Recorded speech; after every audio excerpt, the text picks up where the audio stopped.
really No, like no, I this think topic. I think what you're saying makes sense. I think when game mechanics disconnect from the story, and you like with the revive example, you can create systems where it makes sense. Let's say you can revive people, but if this person dies, they're sent to some other realm, right? Like you can make it Yeah, make sense in the plot why that person is killed. But when it's just, oh, I'm playing a healer, I can't heal in the cutscene, like that's immediately creates a weird disconnect. it does. It does. And like one of the solutions is, oh, you need very specific things to revive someone. So you have to feed them something, or you have to put something that they have to swallow. And if their jaw gets blown off, they can no longer swallow. Sure, sure. But yeah, it's just like you have to have those little details when you do story, I Mm-hmm. think. Mm-hmm. Mm-hmm. Otherwise, it just all falls apart. I think one of the worst offenders is like Kingdom Hearts. You go through, you're basically this immortal darkness killing thing, Mm-hmm. and you get wiped in every cutscene. Like Mm-hmm. Kingdom Hearts 3 was like a very sad experience for me, where you went through all the worlds and Sora never really retained any of their lessons between the worlds. It was just like, oh, didn't you learn this in the last game? Mm-hmm. Oh, you're learning this again. Power of friendship. And then in the final boss scene, everyone gets wiped. Mm-hmm. Spoilers. Uh, but again, it's just like those grand climactic scenes don't quite make sense. Whereas, again, this is spoiler territory. Mm-hmm. If you, have you ever played Final Fantasy Crisis Core? No, I've not played Crisis Core yet.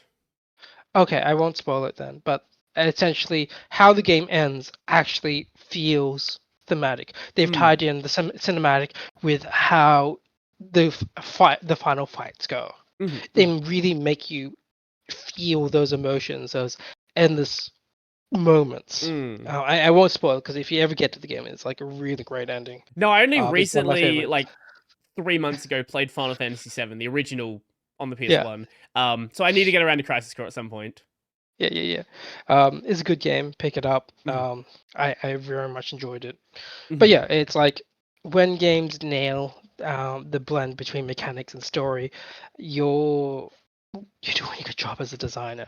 Mm-hmm. And players aren't going to be reading your story from back to end. They're going to be interspersed with moments of gameplay. Mm-hmm. Mm-hmm. Unless you're like a game that has 20 hours of intro cinematics and then yada yada yada, you don't actually get to shoot anyone. Right, But right. what the players end up doing most of the time is running through your gameplay loops. They Mm-hmm. do the same parts of things over again to achieve what they need to do to progress the story. Mm-hmm. And if it doesn't feel good and everything isn't tied together, then there's going to be a huge disconnect. Mm. Um, Hades does it well. I was just Hades gonna does bring it up really. Hades. Yeah, I was Yeah, like, it makes sense. Just at a basic level, it makes sense why you are constantly dying. Like, that is a core plot element to the game. Why are we constantly doing runs?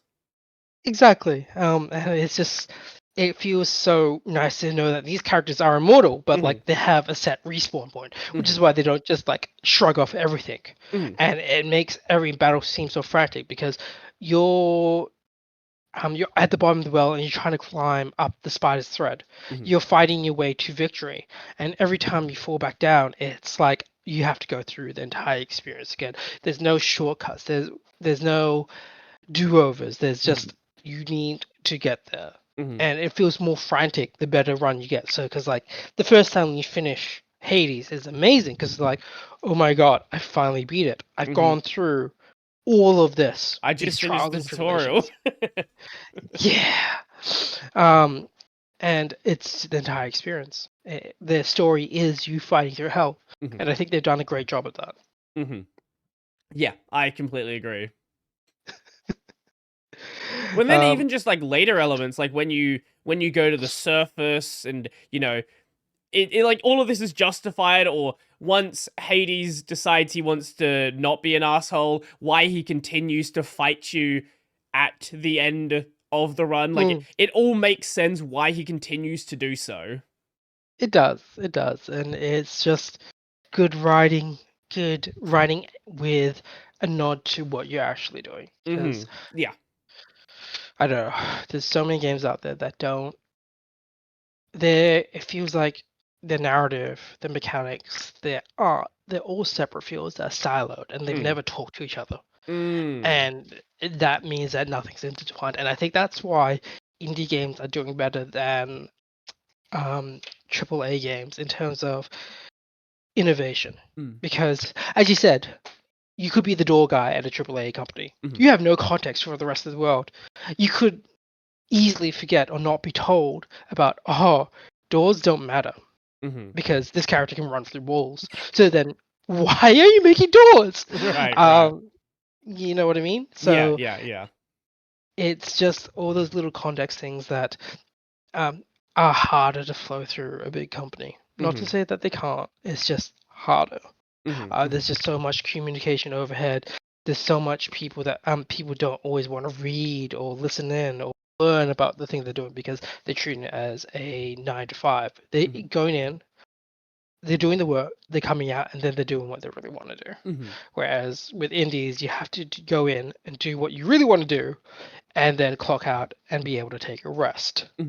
Rest is really hard for indies. I think you made a really good point earlier about the story and the gameplay feeling siloed in a lot of games. Like, right? I think RPGs are really bad for this, where a lot of the time, it'll be like, you're a new adventurer, blah, blah, blah. And, 15 minutes into the game, you're fighting some giant dragon when you're supposed to be some guy who just left his village 10 minutes ago, right? Right now, I'm playing through Trails in the Sky. Yep. And I think it does a really good job at making you feel like you are a beginner adventurer. Like during the start of the game, right? Like you'll be sent on one of your early quests is go kill rats in the sewer, right? It's not a difficult encounter. It's there to sort of explain the combat mechanics, but it's like it doesn't throw you into things that are way too difficult too quick. Like the craziest thing that happens in the first 8 hours of the game is you go and fight some bandits. And it feels like you're actually, it makes sense, right? Like you've just started being an adventurer like a week ago. Like all of this makes sense. It makes sense why this is the thing you're getting yourself involved in. I think that sounds like it's a very character-driven story opposed to yes. an event-driven story. Because stuff like Final Fantasy is driven by the events, the worlds, the things that throw and upend your world, that you're left dealing with things that you're not expecting to. Whereas a character-based story is all about the people that you're playing. It's a lot more grounded usually. And it's all about their experiences, and they are the story.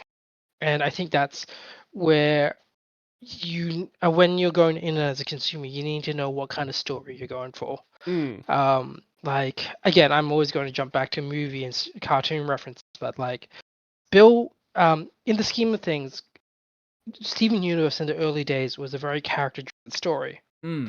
While there were big plot events going, all of the personal moments were what mattered. The events helped just introduce new characters and new threats for people to deal with.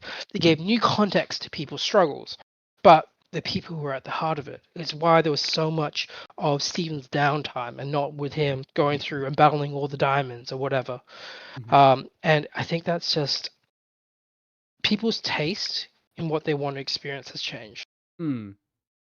It's why tabletop RPGs are taking such a prevalence, because people want that connection. They want the stories. They want people to care about, and they don't just want a cookie cutter action flick with the same spy with a different face. They don't want the same story reskinned. They want to connect with people. But yeah.